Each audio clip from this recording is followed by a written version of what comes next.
Takulandirani ku AMTV Malawi kuchimake kwa nkhani zenizeni. Ngati nkhani imeneyo kuno kulibe, dziwani kuti nkhani imeneyo ndi yabodza. I have no communication to make. Thank you. Point of order.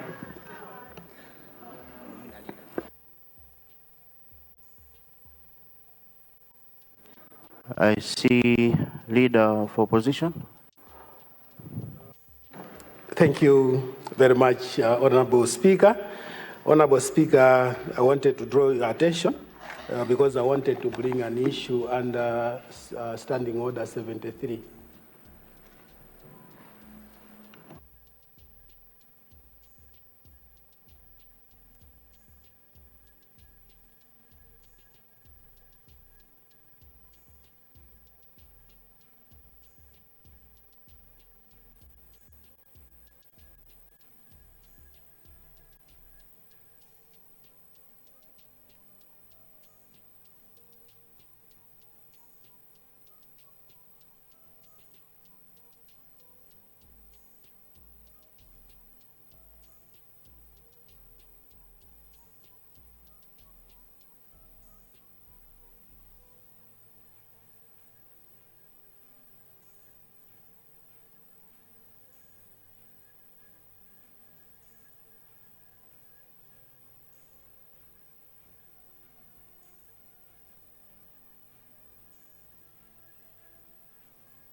Leader of opposition, you can proceed. Thank you very much, Honorable Speaker. Honorable Speaker, I rise in this House because of issues of national importance, looking at the events that have been unfolding for the past 3 days. Honorable Speaker, I stand here today exactly 71 days since Malawians voted DPP into power, hoping that things gonna change, only to realize that we've returned to political terror and police brutality. The question in mind, Honorable Speaker, is what has been happening to the house of the former president, which has been raided.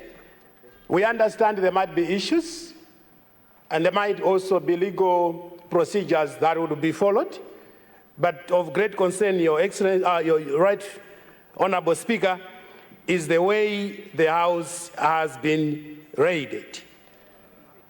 Mr. Speaker, sir, 3 consecutive days, the private residence of the former president have been getting police officers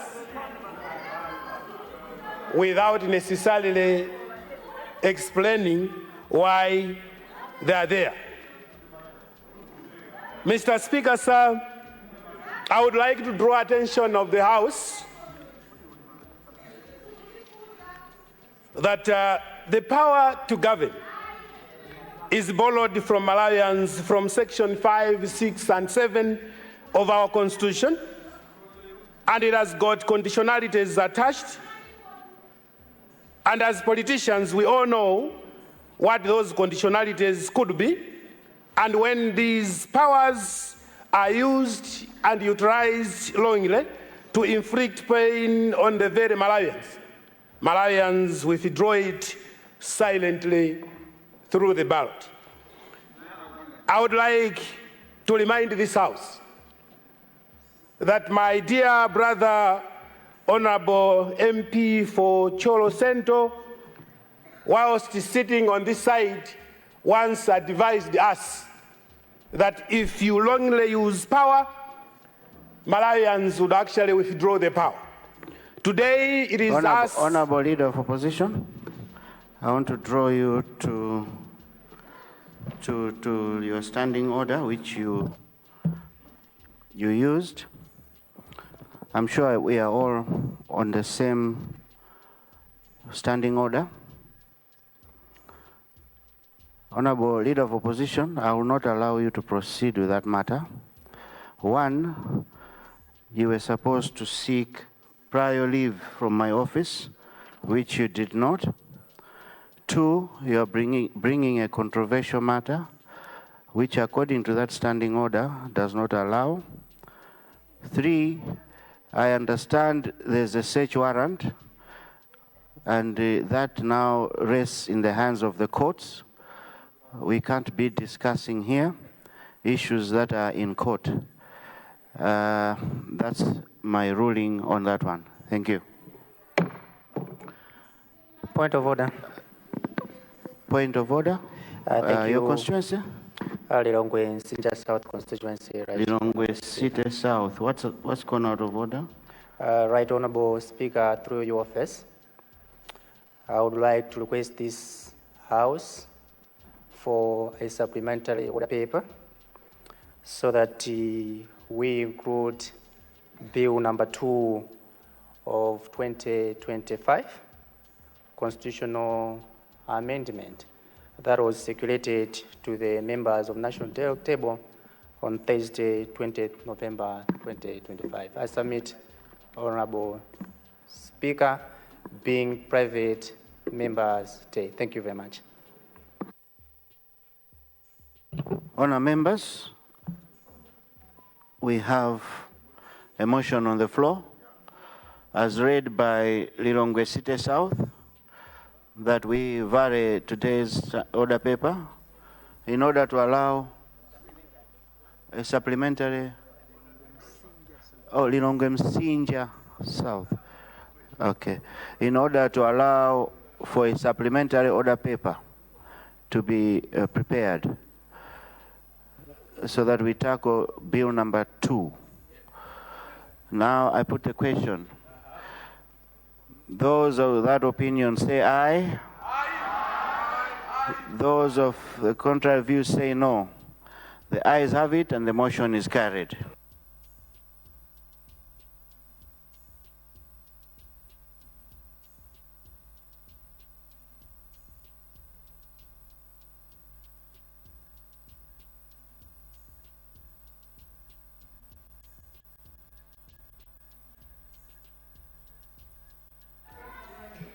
General business. Item 2B, questions to ministers for oral replies. Leader of the House. Right, Honorable Speaker. First of all, good morning. And like I had guided yesterday, we will this morning respond to questions from members. And after question time, we'll respond to a matter that was brought on the floor under Standing Order 69, a matter to do with a disaster. So now we will start with questions under Ministry of Transport and Public Works. Thank you, Leader of the House. We now go to question 26. Honorable member from Likoma Island. Likoma Island, proceed. Thank you, Mr. Speaker, sir. The question, it really comes from the people of Likoma Islands. And Just a brief, maybe some of the issues been responded to during the ministerial statement, but there are still some parts of the question which are still relevant, and they are still infringing on us, the people of the Likoma Islands, especially the issue of the jet. We, people of the Likoma, really need an urgent attention to that matter so that we can feel safe. Even our visitors, the tourists, can feel safe. At the moment, it's really a big death trap. Up this moment, since the incident on 12th April, which claimed 11 lives, we haven't seen government giving attention to it. This is now over 6 months. We hope this matter will be given an urgent attention, and even the issue of Ilala, just like my brother talked yesterday from Nkatabe North. We really need government to work on these issues, whether it will need borrowing, just like other projects which came after the Likoma project, the JET. They have been given urgent attention that government has borrowed money, but we are not seeing such attention given to this issue of the Likoma JET, but we are losing lives there. So I submit that the questions, as he read, they come from the people of the Likoma Island. Thank you. Thank you, Honorable Member for Likoma Island. Honorable Minister of Transport. Thank you very much, Mr. Speaker, sir. I am standing for the Minister of Transport and Public Works. Fortunately, the owner is around. I didn't know that he had reported, so let me hand over the questions to the Lady Minister to address them. Thank you very much. I was also wondering. Thank you so much, Leader.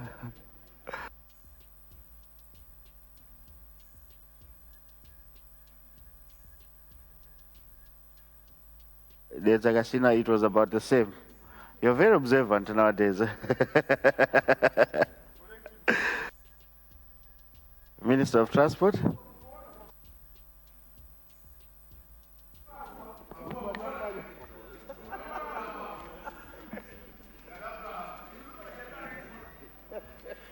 Mr. Speaker, sir, through you, I would like to thank the Honourable Member of Parliament for Likoma Islands constituency for the question. The question is to consider addressing transportation challenges of Likoma Island because Ilala, which is used for transportation on the lake, has outlived its lifetime, and its capacity is not enough to take care of the current population and demands. Due to the unreliable means of transport used in the district, on the night of 10th November 2025, a boat carrying over 70 passengers malfunctioned, resulting in the boat spending 20 hours on the lake instead of 5 hours. The Honourable Member would like to ask the Ministry to consider reintroducing the MV Chilembwe to work together with Ilala and create other alternatives of travel for the people of Likoma district.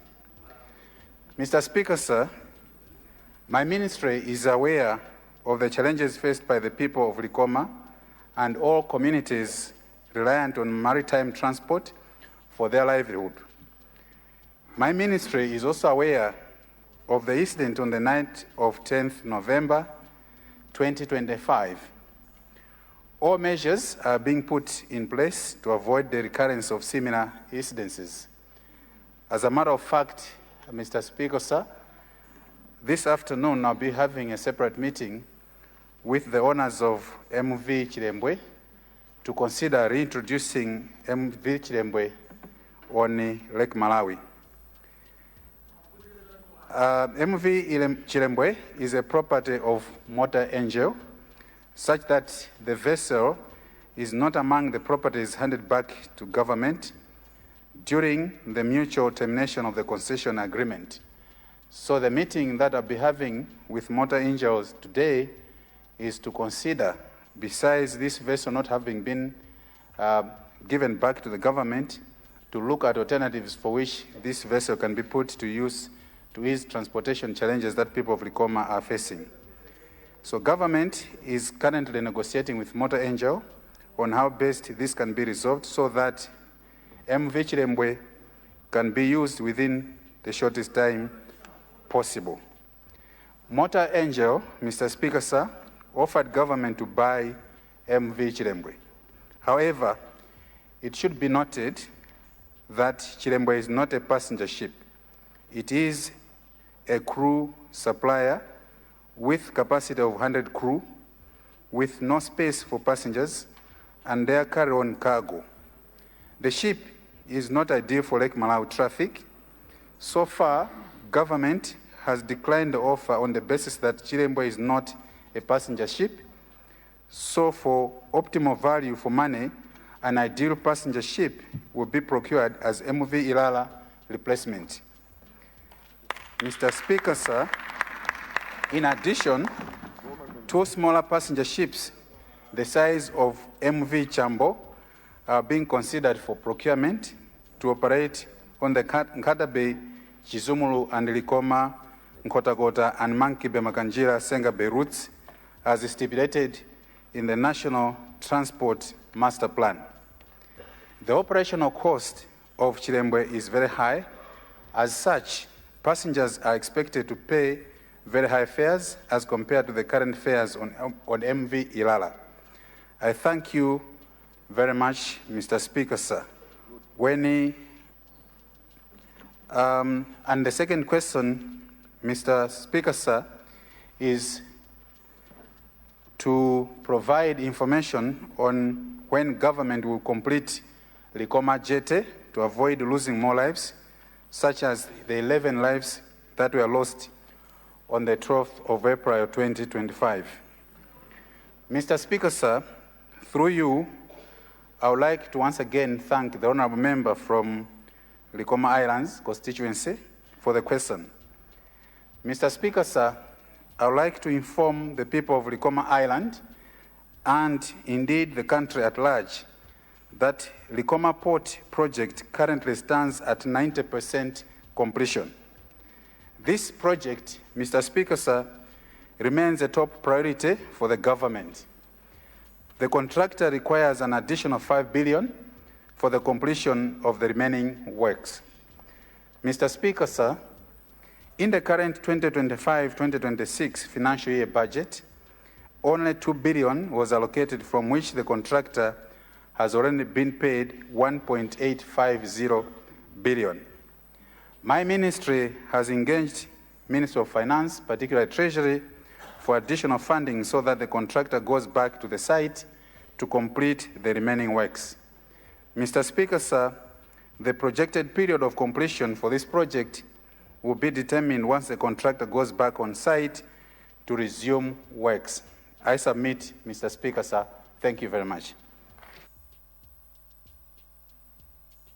Thank you, Honorable Minister of Transport. Indeed, Minister of Transport, this Ilala is a time bomb. Let us all together in here work towards acquiring a new ship for our lake. I see. Point of order. Point of order from Sitengwenya. Lilongwe. Sitengwenya. Site. Proceed. Right, Honorable Speaker. The Honorable, what is out of order is the insinuation that the Honorable member from Likoma made, that we borrowed money to buy a ship.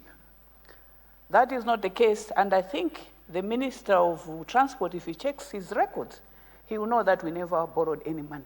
What happened was that the President, on his trip to Germany, he engaged ship builders that had shown interest to help us with a ship. And he was in negotiation with those people. A team came from Germany just this last June to meet with the Minister of Transport and to meet with the boat makers at Monkey Bay. They committed to train our people that would help in assembling a ship once it arrived here. A ship is not something you go in a shop and just order and it comes. People have to conduct research, they have to study. So what I'm trying to communicate to you, Right Honorable Speaker, is that the insinuation Point of correction, Mr. Speaker. that money was borrowed and nothing happens is not correct. Our government realized that the ship on Lake Malawi at the moment has outlived its life. It outlived its life well before 2014 when the DPP was in government. And so that's exact, and this is something that we should work together to make sure that we address this issue, not apportion blame, your Right Honorable. Point of correction, Mr. Speaker. I take Lilongwe Site is Msinja. I take that as a point of correction, and there's another point of correction. Let me give the floor to Honorable Likoma. Yes. To correct what he feels was. Go ahead, Honorable Likoma. Mr. Speaker, sir, Madam might not have gotten my statement correctly. What I was saying was, just like what government has done with other projects, which came after the Likoma project was already in progress, government has borrowed money to finish the other projects. Why can't the project for Likoma Jet be prioritized just like the other projects? I did not say MCP government borrowed money. Maybe my English is different from the other ones who speak in slang, so it was not gotten. That's in order. This is what I shall say.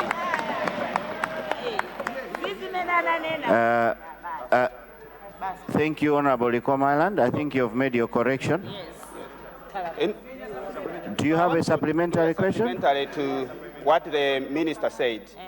I appreciate what the government is doing, but I just want to remind the government of this day that some of these are similar statements which the other government was making, because this project was started in 2019, and up to now, we have not yet finished it. The project was supposed to run just for 4 years. Up to now, we are talking of the same thing. So what I'm asking government is to do is, please prioritize this project. And actually now we are going into the rainy season. And during rainy season, along the lake, there is big storm most of the times. So if I was in Likoma just 2 days ago, and the Ilala is so packed most of the times, and getting from the ship, we are still using the boats and still risky, the lake is usually stormy. So what I'm saying is, what the people were fuming on me to say, if this government would do like the others did, not prioritizing us, this government should know that they should not buy us coffins, just like these other ones bought. We will not receive coffins from the government. We will not receive any condolence from the government. We will act our own way if this government does not listen like the other government. They booted them out. They did not even give them one councillor. So DPP government must listen now. So I'm pleading with the government to do the right things, not like what the others did. Thank you so much. Thank you, Likoma Island, for that supplementary. Honourable Minister of Transport.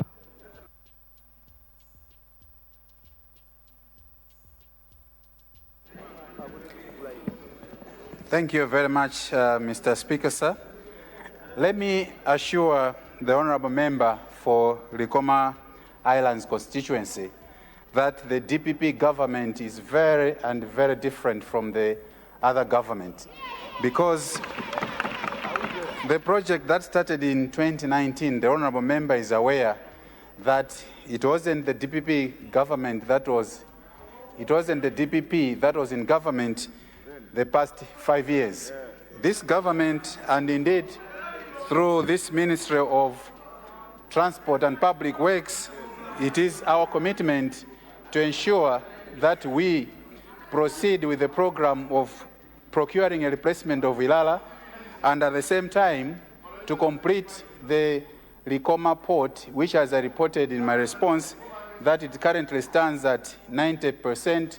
So we are committed to finalizing the 10% so that this can be completed. So through your office, Mr. Speaker, sir, I would like to assure the honourable member from Likoma Islands that the DPP government is committed to completing this project and indeed to procure a replacement of Ilala and providing other supplementary modes of transport on Lake Malawi. I submit, Mr. Speaker, sir. Thank you, Minister of Transport. I see Honorable Lilongwe. Is it Nafisi? Chipala? Kipala Nafis.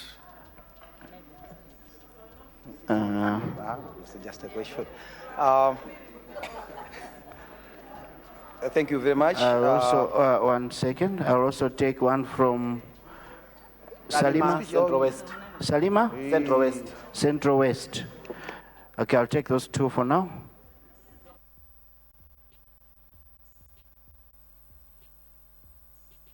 You'll be the third one, Honorable Nkatabe Central. Those three, in that order, please. Honorable Mr. Speaker, sir, from Chipala Nafis constituency to have a supplementary question, the Minister of Transport. Before I do that, let me also thank the government of DPP and Professor Arthur Peter Mutharika for being elected into the office of President as well as DPP as a government. It is my first time to stand here, Honorable Mr. Speaker, sir. Let me also thank you, Honorable Mr. Speaker, sir, for your election to be in the office of speakership together with your fellow deputy members. Mr. Speaker, sir, since it is my first time to stand in this August House, allow me, Mr. Speaker, sir, to have few words so that I have to appreciate, I have to thank people from Ngona Chipala Nafis constituency. Mr. Speaker, sir, I have a lot to say, but with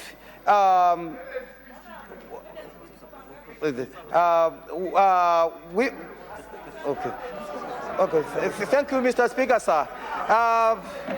Point of correction, Mr. Speaker, sir. My question goes to the Minister of Transport. I want to know when the load will be completed. The load that started from area 18 passes Saint up to area 50 and reaches area 25A. This is the road that has been used when there's queue in AM Road 1. As you are aware, we have a problem. The road that comes from area, that started from area 25 up to Kanengo.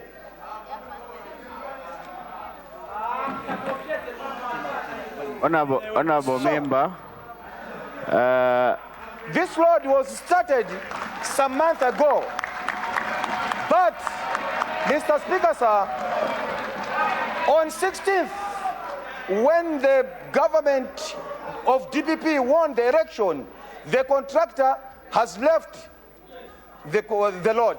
We want to know when this road will be completed, because it looks that it was a campaign.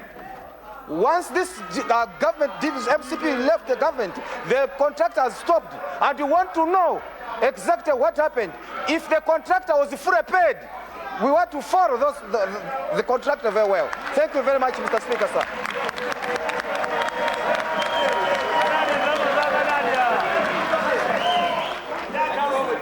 Thank you. Thank you so much, Honorable Chipala Nafisi. I'm sure order.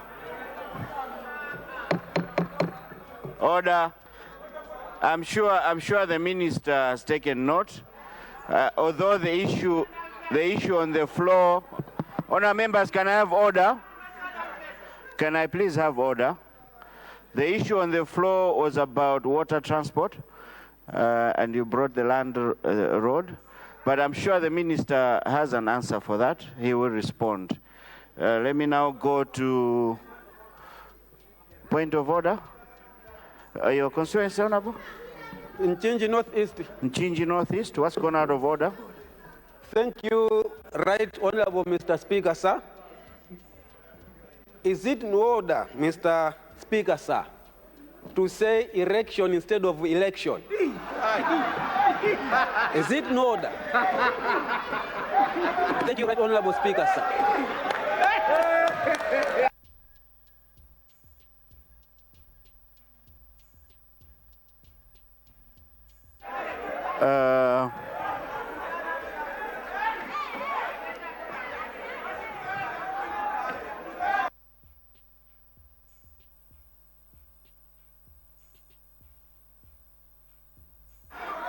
Honorable Salima, proceed.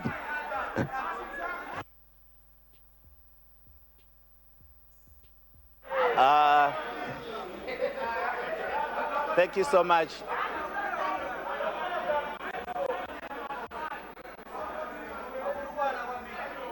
Proceed, Honorable. Thank you so much, Right Honorable Speaker, for giving chance to people of Salima Central West a chance. A chance. It's not the comparison that fair honorable member made. This is a chance. People of Salima Central West to ask a question to the Honorable Minister of Transport. Honorable Speaker, as you are aware, we also are a beneficiary of water transport in Salima. These vessels dock in Salima. But I want to appreciate the position of government in terms of the concession that was signed way back, but Motor Angel has now pulled out.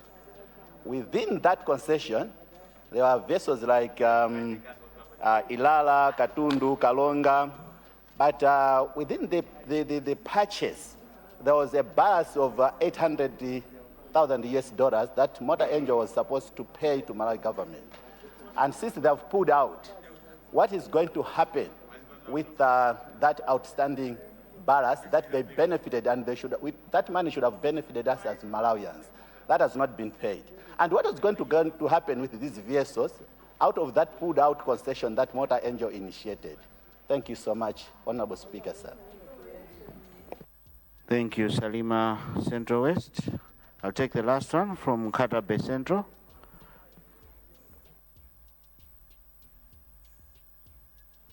Thank you very much. Right Honorable Speaker, sir.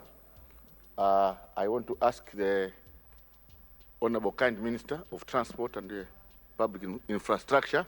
The question I want to ask the Honorable Minister is, Honorable Minister, sir, as you are looking at the rehabilitation and maintenance of Likoma and the Chizumulu Jete, can you also be kind enough to consider the rehabilitation and maintenance of Nkata Bay Port?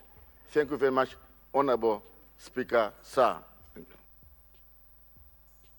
Thank you, Nkata Bay Central. Honorable Minister of Transport and Public Works.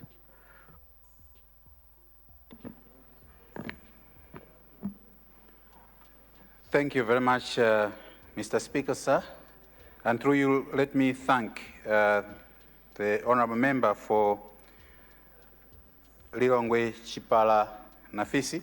This one, Mr. Speaker, sir, I take it that you already handled it, because this I take it to be a fresh question, and then we're going to get back to the honorable member, because this question is, when are we completing this road that passes through Area 18, Saint Area 50, all the way up to Area 25A.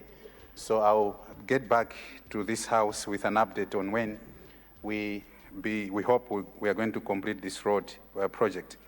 The question from Salima Central West, again through you, Mr. Speaker, sir, let me thank the honorable member for Salima Central West for the question about what will happen with the $800,000 which Motor Angel is supposed to pay back to government.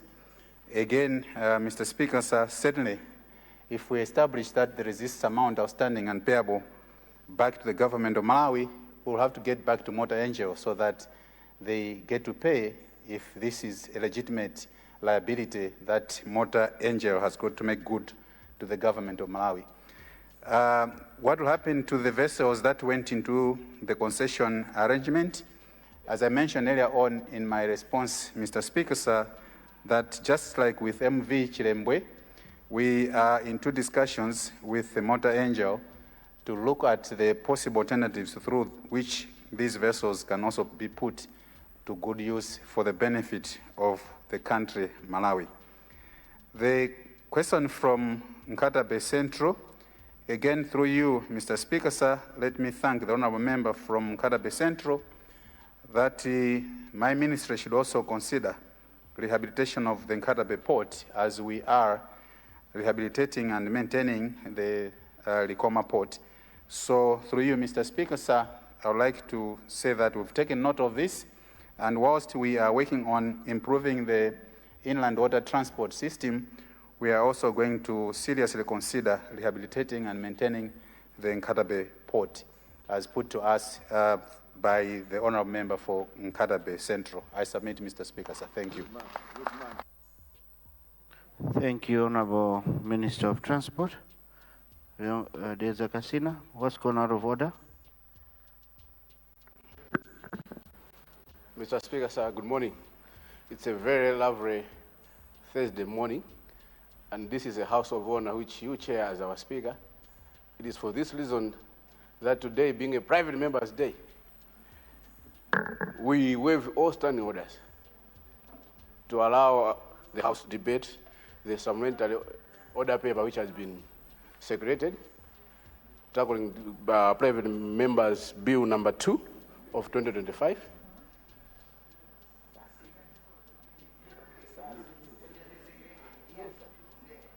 I beg to move.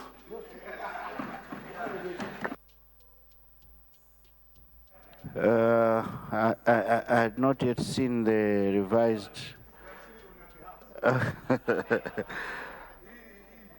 Other members, we have a motion on the floor. The motion is to waive government business, to waive the order paper so that we tackle the revised order paper in order to tackle bill number 2. I now put a question. Those of that opinion say aye. Those of the contrary view say no. The ayes have it and the motion is carried.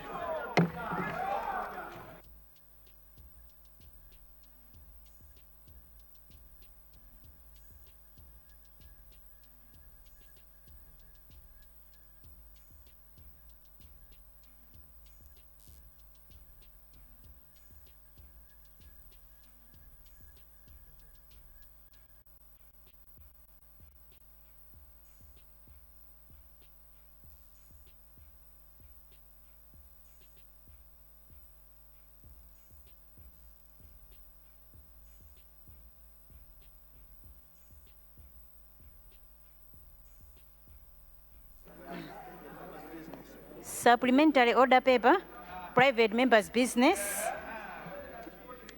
bill number 2 of 2025, constitutional amendment.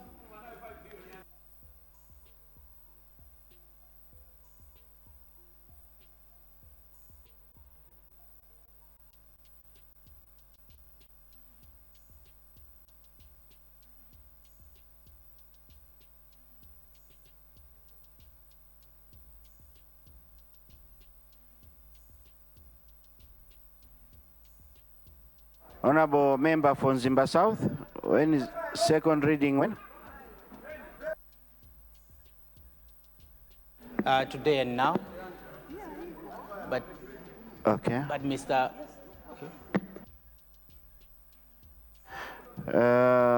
Honorable member for Nzimba South, I also noticed that the bill has not matured, the 28 days.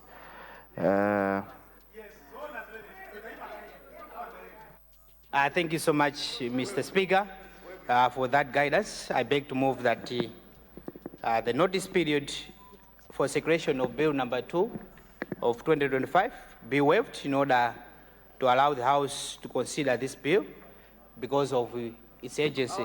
Mr. Speaker, as you are 100% aware that as members of parliament, we are voted into this house because of the various manifestos that we gave to the people and people voted for us. So this bill is urgently needed. Therefore, Mr. Speaker, sir, I beg to move. Thank you. Thank you, Zimba South. Honourable members, we have a motion on the floor, and the motion is to waive the notice period in order for the House to consider discussing Bill number 2. I now put the question. Those of that opinion say aye. Those of the contrary view say no. The ayes have it, and the motion is carried.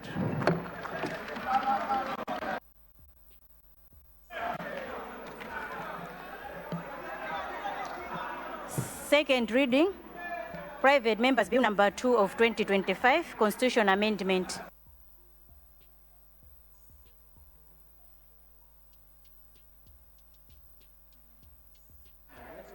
Honorable Zimba South, you may proceed.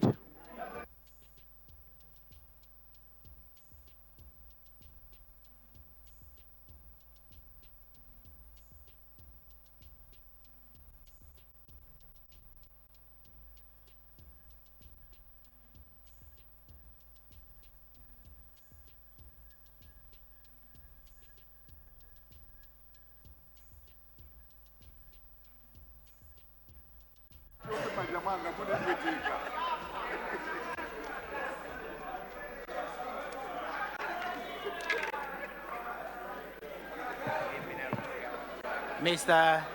Speaker, sir, on behalf of the people of Mzimba South, TM Zuguzugu, TM Zikola, I bring on the floor a landmark piece of legislation which will bring the basis for the clear legal framework, stronger audit mechanism, and citizen-driven monitoring tools to enhance transparency, effectiveness, and sustainability of the Constituency Development Fund. Before I do that, Mr. Speaker, sir, let me thank the following for the tangible comments, feedback, observation, and support. Firstly, let me recognize your office, Mr. Speaker, sir, and the clerks who have demonstrated a good professionalism on the matter. Secondly, let me thank the civil society organization who provided insightful arguments, even though until now I haven't received any formal written communication on the same. Members of the general public, the media, and all relevant stakeholders. Lastly, the judiciary for the court ruling which partly contributed to this piece of legislation which I'm now bringing in this House today. Mr. Speaker, sir, let me clarify and emphasize an important point. Efforts to come up with this legislation for proper management of CDF have not started today. You may recall, Mr. Speaker, sir, that on 11th August 2022, this House authorized the then Honorable Dedza South, Honorable Ishmael Onani, to introduce in this House legislation which would govern the CDF. It was observed that time the lack of legal framework was affecting the management of the Constituency Development Fund. Those concerns are still valid today, Mr. Speaker, and this is why I'm bringing this bill in this House today. The need to develop a proper legal framework for CDF has been there for some time. Mr. Speaker, sir, comparative insights from other countries. A comparison with other African countries provides valuable lessons for strengthening Malawi CDF framework. If we go in Kenya, the fund was formalized through the National Government Constituency Development Fund Act 2013, which established an independent body, provides for annual audits, and parliamentary oversight of the CDF. This legal framework has significantly improved transparency, and citizen participation.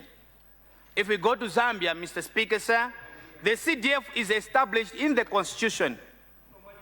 Additionally, the Constituency Development Fund Act of 2024 has a regulative provision on the management of CDF. Further, the introduction of the detailed regulations has enhanced accountability.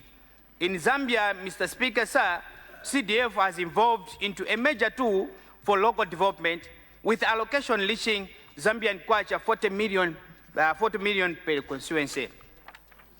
If we go to Tanzania, Mr. Speaker, sir, the CDF is regulated under the Constituency Development Catalyst Fund Act of 2009. This act establishes Constituency Development Catalyst Fund and provides for the allocation and the orderly disbursement of funds. It also makes provision for proper record keeping, audits, and generally the proper management of the CDCF. Our colleagues in Namibia and Nigeria are in the process of coming up with the legislation on CDF, with bills already developed to this effect. Mr. Speaker, sir, this comparative analysis demonstrates that there is a merit in having a proper legal framework regulating CDF. It also highlights the need for Malawi to develop its own legislation concerning CDF. This Constitution Amendment Bill, therefore, proposes the insertion of a new chapter, XIVA, in the Constitution, which will provide for the following 4 things. Firstly, Mr. Speaker, sir, the establishment of the Constituency Development Fund. Secondly, the purpose of the fund. Thirdly, the governance of the fund.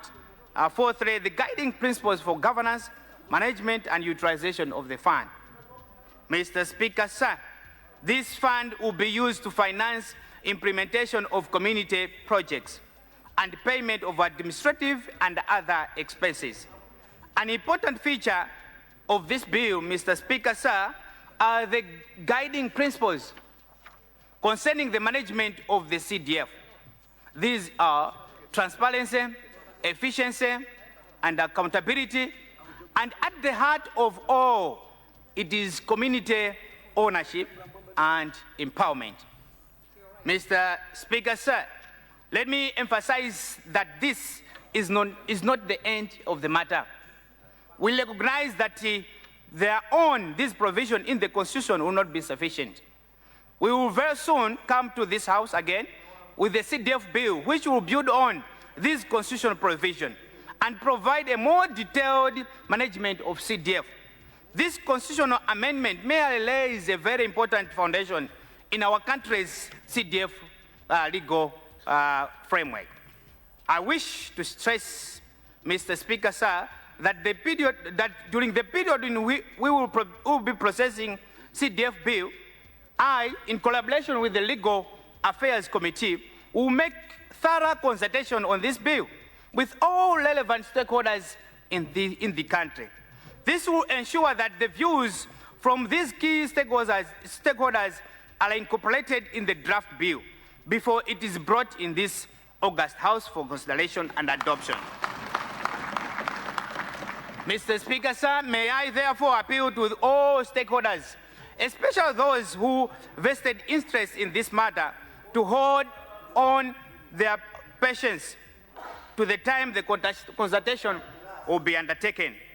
The House may also wish to note that these consultations, apart from considering them locally, we will also consult other sister parliaments, such as Kenya, which have similar legislation which Malawi borrowed its concept from.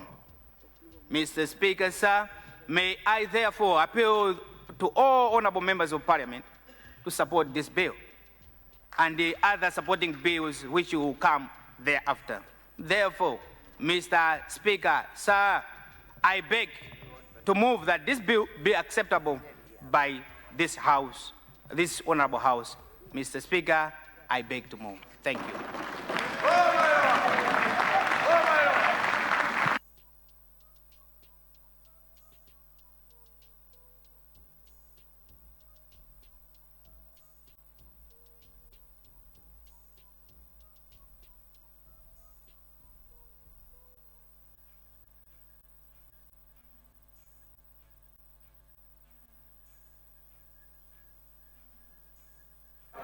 Thank you very much, Mzimba South. Let's take our seats. Honorable members, considering the importance of this bill, let me now invite spokespersons, starting from the DPP and then the MCP. Point of order. Yes, Honorable Minister of Local Government. Thank you very much. Right, Honorable Speaker, and good morning. Today is Private Members' Day, and that honorable members are free to bring whatever business they have, and I don't intend in any way round to step on their toes. But just to highlight, as they debate and discuss the bill, that this borders around the Constitution of the Republic of Malawi. Not only that, but the CDF, the end of F, are funds, which is money, taxpayers' money. I therefore wanted to check if by the end of the day, the mover would love the Legal Affairs Committee to really get down so that it is fine-tuned properly to align itself in a manner that it has to appear. I wanted just to check at what stage would probably the Legal Affairs Committee come in to present their own.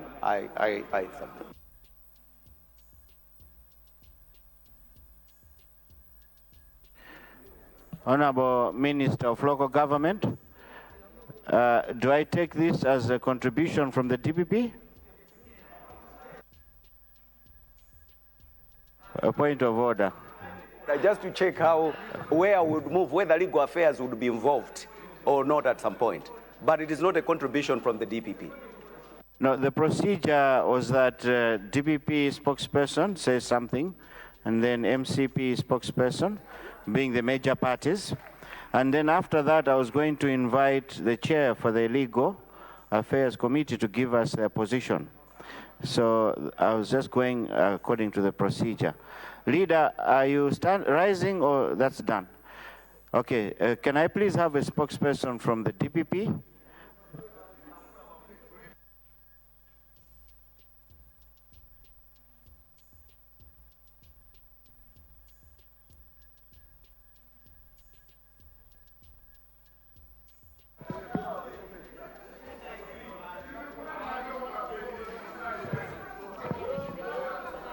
Right, Honorable Speaker. I see Zomba City North. Thank you, Right Honorable Speaker. It's a point of order. It's a point of order. Doa South? Doa East. Doa East, sorry. Yes, what's going out of order?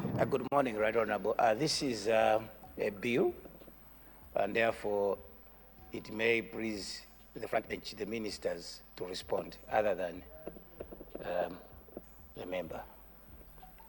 If it's a bill, maybe for it to get the decorum of a bill, I know there's nothing written, but there's no way the Minister of Local Government would run away from a bill that talks about local government. Thank you, Right Honorable Speaker. Thank you, Doa East. I see no problem since it's, Honorable Zomba City North has been delegated and he is talking on behalf of the DPP. I see no problem on that one. Zomba City North, you may proceed.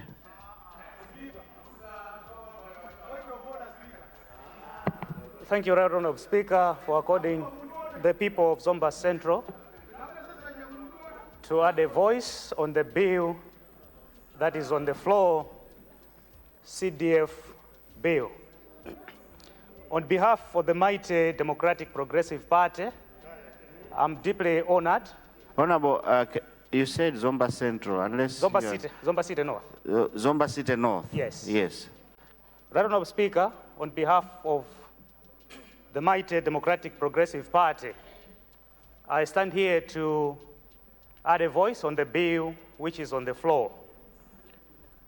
Right Honorable Speaker, the bill that we are debating now is an important bill which seeks, Right Honorable Speaker, to guide how the funds will be utilized, especially looking at the fact that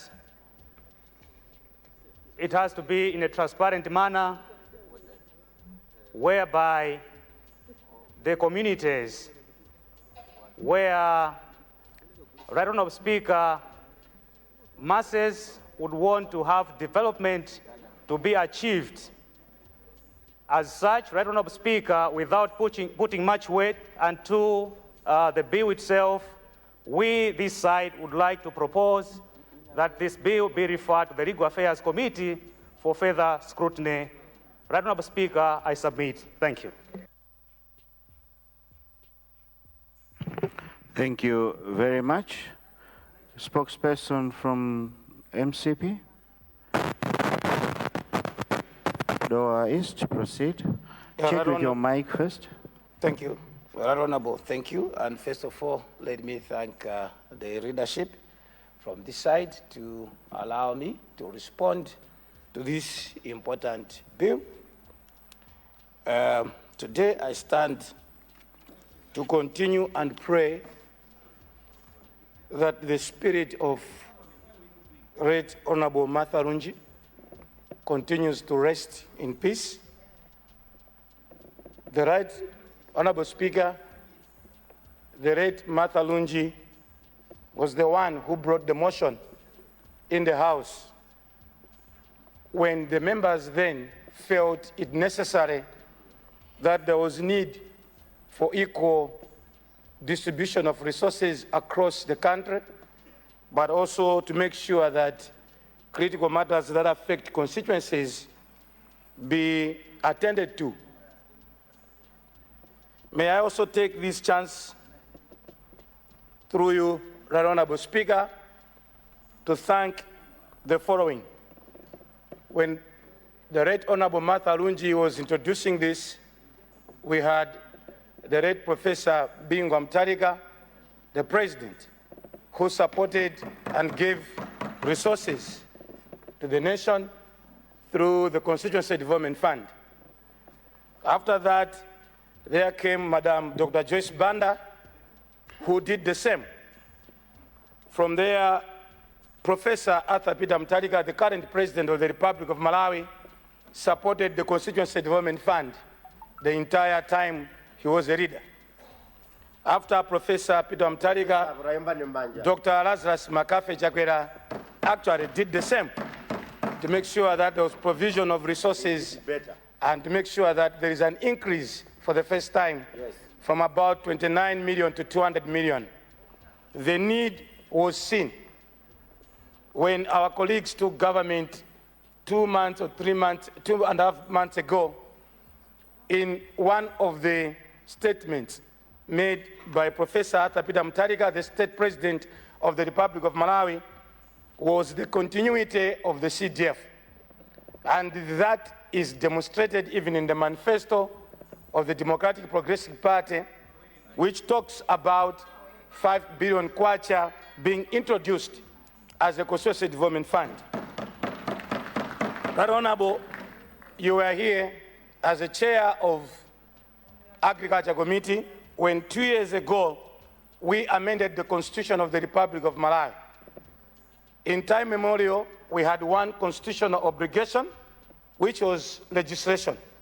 The others were done voluntarily, that is oversight and the rest of work that we're able to do. But our colleagues sitting in this august house decided to give us more power so that we can do our work very well. And through that, two critical, important obligations were added to the Constitution through a Constitution amendment, and that is representation and oversight.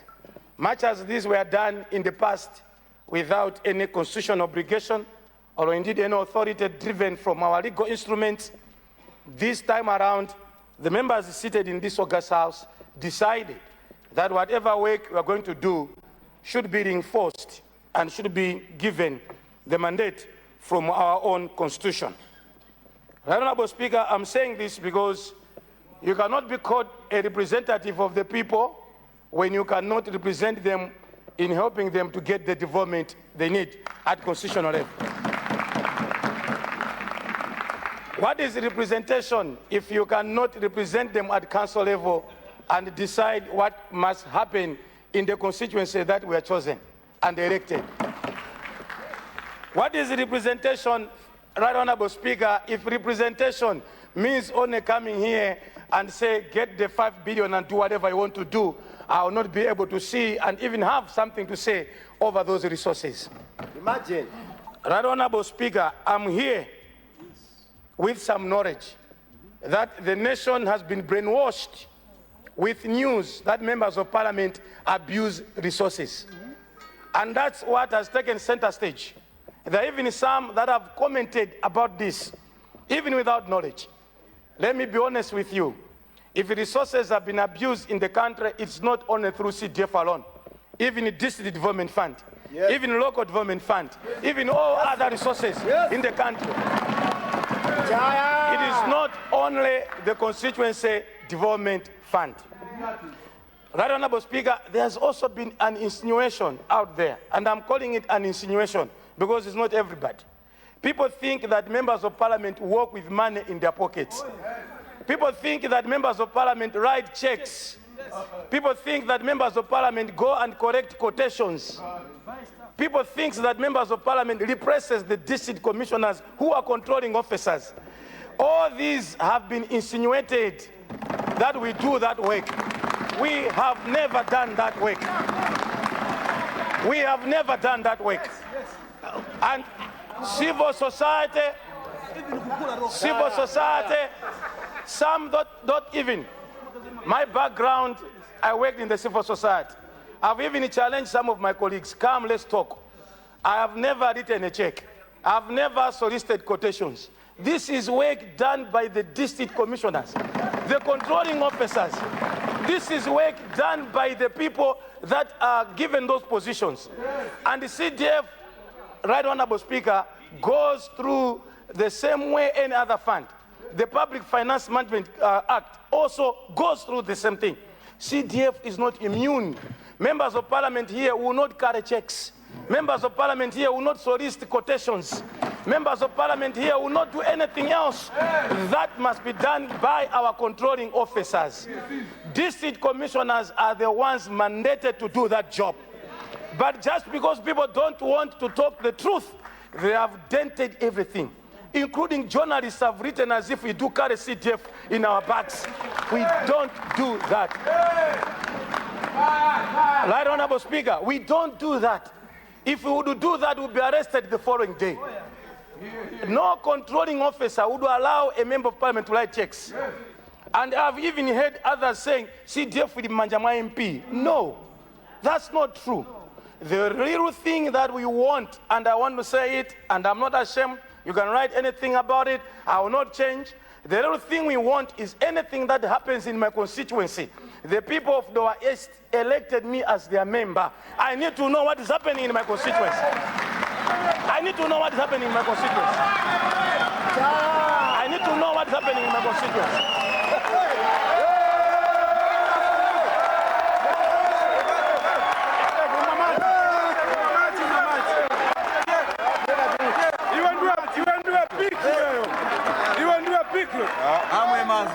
Thank you. Master, we look. Thank you.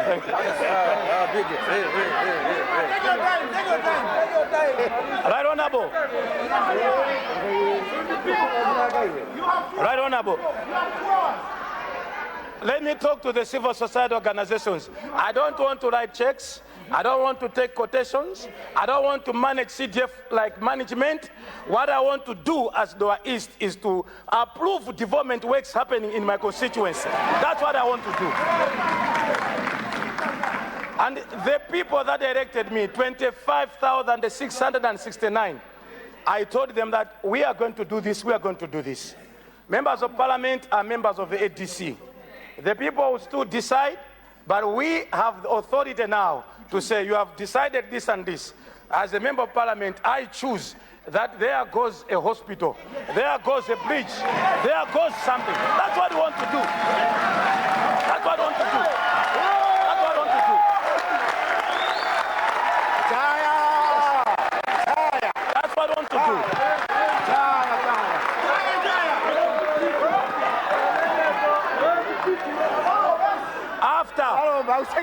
Right, Honorable Speaker, after I have approved the bridge, listen, and I'm speaking to the nation, after I have approved the bridge, I will not go and collect quotations. No. That's the work for the district commissioners. I will not go and write checks. I will not go and do payments. I don't need to do that. This is what we have told people out there, that we want to be doing that. If you think we wanted to do that, through this message, you got it wrong. Yes. What we simply want is the power to approve what happens in our constituency. That's all. That's all. That's all. That's all. Finally, I want to urge honorable members. I want to urge honorable members, out of the 193 constituencies, out of the 193 constituencies then, they have picked up 1 or 2 where things did not work and put it in the media. I want to invite the honorable, come to my constituency, Lower East. Come and I will show you what we, not I, we have been able to do with the Constituency Development Fund. It's not everyone that abuses resources. Not everyone here is intending to abuse resources. Come, and I also want to ask the Public Affairs Committee, PAC, to come in. Because every civil society organization that talks about this, they already have a mind. They don't want even to listen from us. They have already decided. It's like when you want to talk to them, they have already said, no, not you. We want a genuine institution that can sit down and listen. Can you be called a representative of the people in the Constitution without approving development works? That cannot happen. That cannot happen. But we don't want to write checks. We don't want to collect quotations. That you should do as district commissioners and your people. The Malawi Congress Party, which gave me a chance to speak on this matter, supports this bill. I rest my case. Thank you.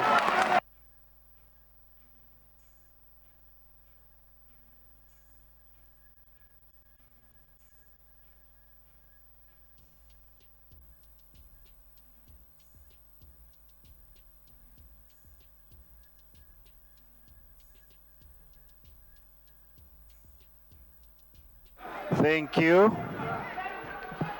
Let's take our seats. Honourable members, there was a suggestion that came from the DPP spokesperson that the bill should first go to Legal Affairs Committee, and it is my understanding that the bill is already with the Legal Affairs Committee. I see leader. Right Honorable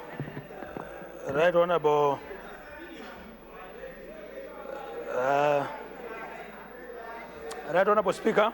Order. The submission by the leader of the backbenchers on this side that the bill be scrutinized by the Legal Affairs Committee is the official position. I have had discussions with my colleagues over there over this matter, and that was the understanding.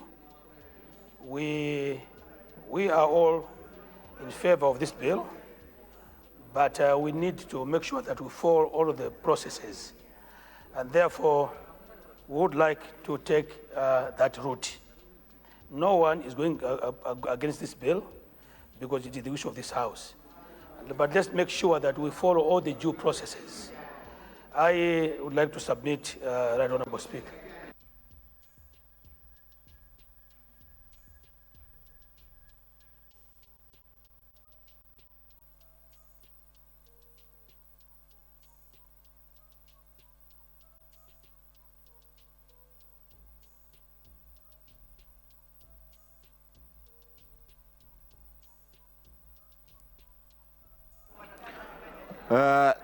Order. Leader of Opposition.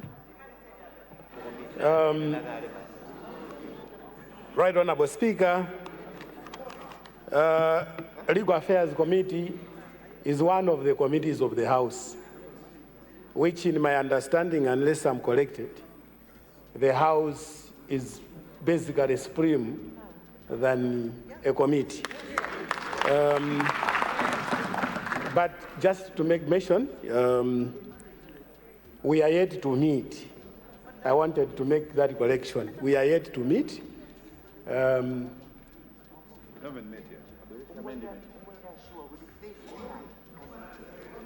Yeah, so Right Honorable Speaker, I think I've made myself clear on this one. Yeah.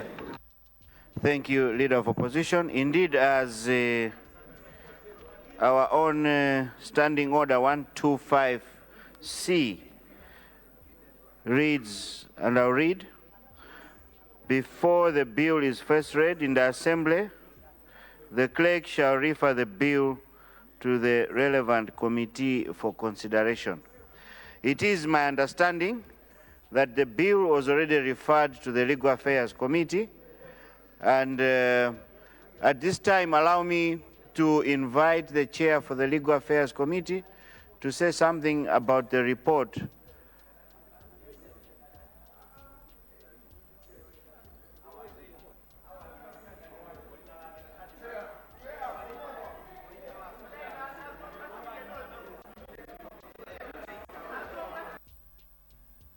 The chair.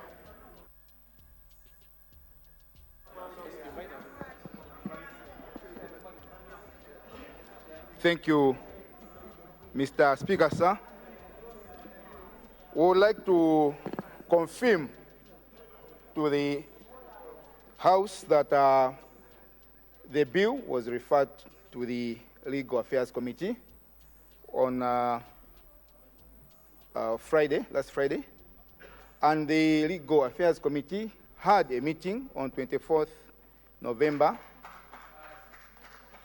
where it resolved that there is a need to further scrutinize it, examine it, and make consultations, and bring it back, bring the report on Monday, if it is acceptable. And then the rest of the process can proceed on next Thursday. So that's the position of the Legal Affairs Committee. And one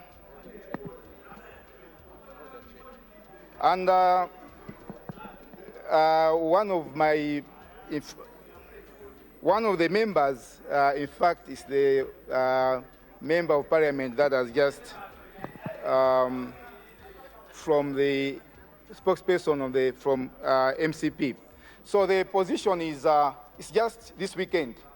Immediately after, on Monday, the report can come and then debate it. The way the importance of this bill, it needs the scrutiny. It needs to pass through the Legal Affairs Committee. I submit. Thank you.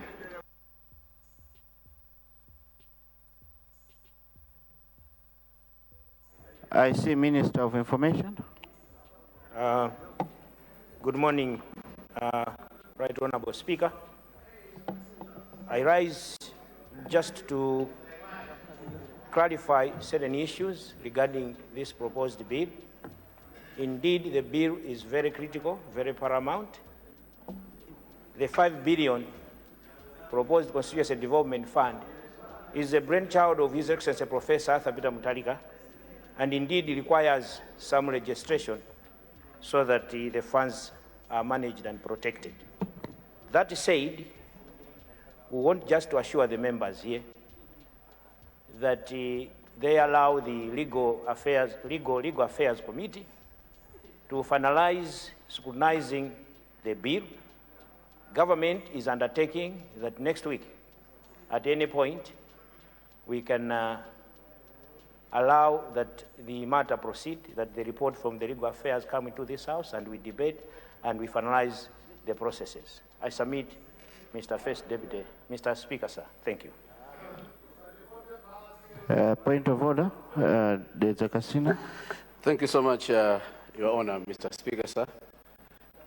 This being a House of Rules, and today being Thursday, a private member's day, Mr. Speaker, sir, Dr. Kasina would like to move that we waive all relevant standing orders to allow the move of this bill, wind up this bill so that we proceed with the bill. I propose, Mr. Speaker, sir.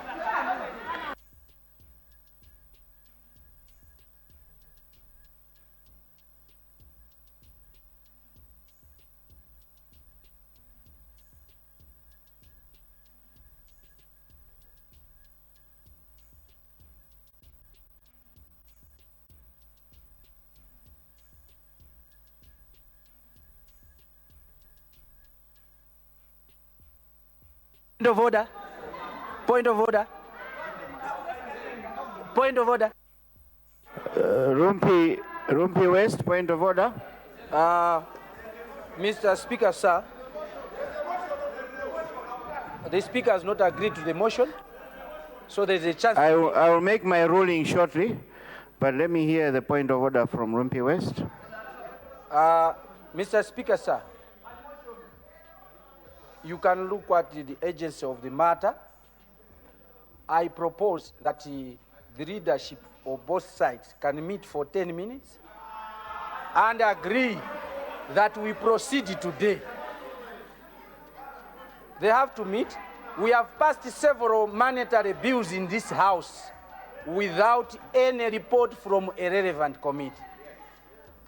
There is a precedence on these matters. But what we want is the leadership should meet so that they should be assured that the coming bills will be Thank you. given to the legal affairs, not on this one. I have taken note of your that is the last point of order I'm taking. Chair, I yes. have a privilege of being a member of the Legal Affairs Committee. And our lengthy chair and his deputy were actually part of the drafters of this bill. I don't think it will change anything. They are the ones who drafted this bill, the chair and him. So, Right Honorable, even if you go out over the weekend, this bill was drafted by the two lawyers there, the chair and the vice. So even if they take us to the lake, there's nothing that can change. Let us proceed here. Thank you, Chair.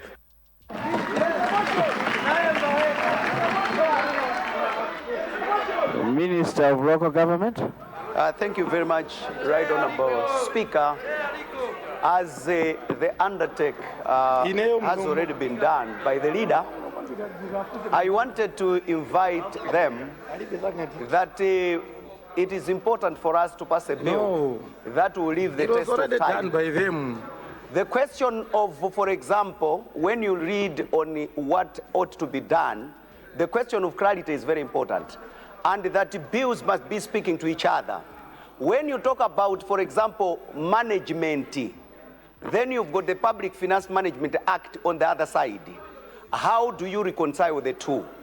That is the more reason why we are saying the Legal Affairs Committee have got to, with the drafter, have got to look at this and this, reconcile them, so that when the bill is being passed here, those little ones would have already been sorted out, than for us to pass the Constitution and then it is in conflict with the Public Finance Management Act. That's what we're talking about. So it's not a question of saying no to the bill.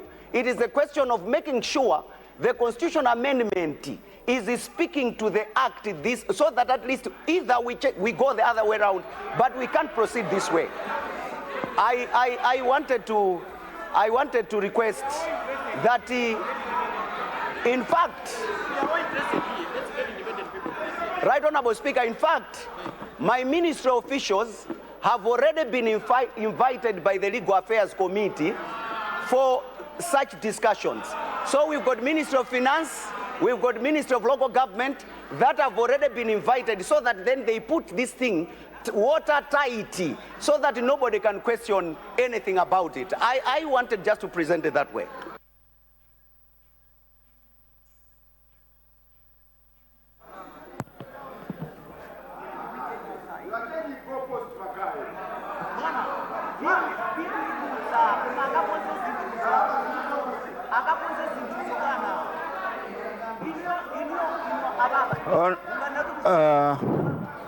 Minister of Information. I was about to make my ruling, but I'll give you. Honorable Speaker, this house is a serious house. It's a house of honor. It's a house of records.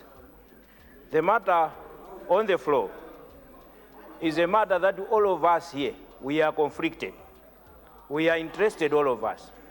And here we are drafting a bill when we know that we are conflicted. The whole reason why we are proposing that the bill in question should be referred to the Legal Affairs Committee. And then, no, wait a minute. And then we allow independent people to validate it. It is very, very important. Very, very important. One day, history being a best teacher. One day, history being a best teacher. One day, these things will come back to us. I'm telling you. Thank you very much. I submit, Mr. Speaker. Thank you. Honourable members,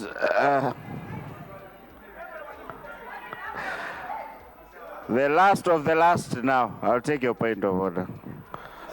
Thank you so much, Your Honour Speaker, for recognizing the people of Lilongwe Nyanja constituency to stand on a point of order. Is it in order for the Deputy Leader of the House to insinuate that all of us are conflicted, and within the same line call for Legal Affairs Committee to meet, which is part of this House? Are they not conflicted? At what stage are the members of the Legal Affairs not conflicted, but the whole House is conflicted? Exactly. I would like to propose, Your Honour, the Speaker, that let us proceed. This is just a two-page. If Malawi is poor today, it is poor because of poor bias for action. We take too long to make decisions, and that has affected this great nation. Can we expedite the process of disposing this thing? He has even said that technocrats are out there. All the problems that we face as a country, one of the problems is continued engagement of experts. Politicians come and go. The whole blame rests on us. But these people who we keep on consulting, the technocrats, they are never changed. Only a few individuals are moved. Can we move as per this bill? It's a two-page paper. We cannot take too long to read this thing. It's just too small a paper. We have intellectuals in this room. Let's not undermine ourselves. Let's proceed. Chair, there's already a motion on the floor. Let's proceed, Chair.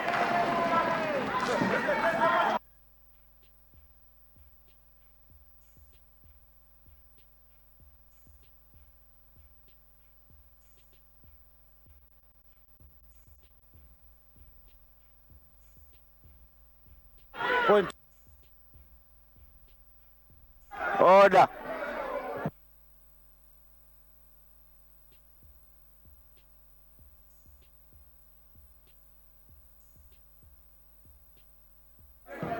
Honour members,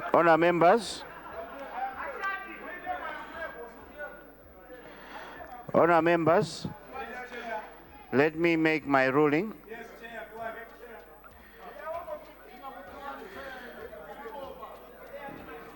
Honour members, I did allow discussions from both sides, and I was paying so much attention. I want to assure you that the Speaker as well is an MP first. I hope I make myself clear. But I'm a Speaker who's not going to allow bulldozing. I'm a Speaker who swore to uphold the rules of the House. My ruling is as follows. Legal Affairs Committee should expedite and give us a report by Tuesday. We are going to conclude this on Thursday. That is my undertaking. We don't want, this is a very important bill, as everyone has said. We don't want to be seen to be taking advantage because we are in a position to do that. Let us hear from other views as well.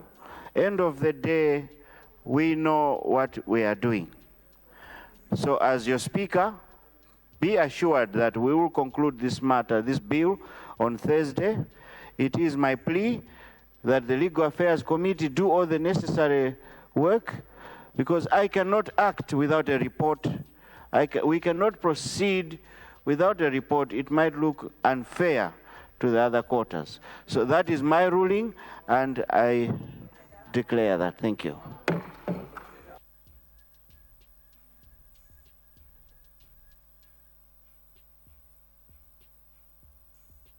Honour members, before we suspend for health break, I have some announcement to make. We have visitors from JEP Academy School coming from Machinga Mikoko constituency. JEP Academy, please stand. Honorable Jafari Musa, Machinga Mikoko,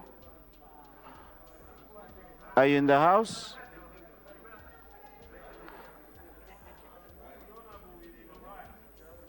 Honorable Machinga Mikoko, are you in the house? Oh, he's gone to, okay. JEP Academy, you are most welcome. Takunya Dirani, Zuko Mogambiri, you may sit down. Thank you. Honour members, we also have a group that is being led by TA Mlowe. They are coming from Rumpi East constituency. May I ask our senior TA, our TA, Mlowe, and your group to stand, and our MP for Rumpi East constituency, please wave at your chiefs and your, thank you so much. Our chiefs, most welcome. This is your parliament, feel free. Thank you so much, our MP from Rumpi East. You're doing a good job. Keep it up. Thank you. Honour members, it is now 11:08. I suspend the House for health break. We'll be back at 11:38. House suspended. Osaiwala kupanga subscribe ku channel ya AMTV Malawi.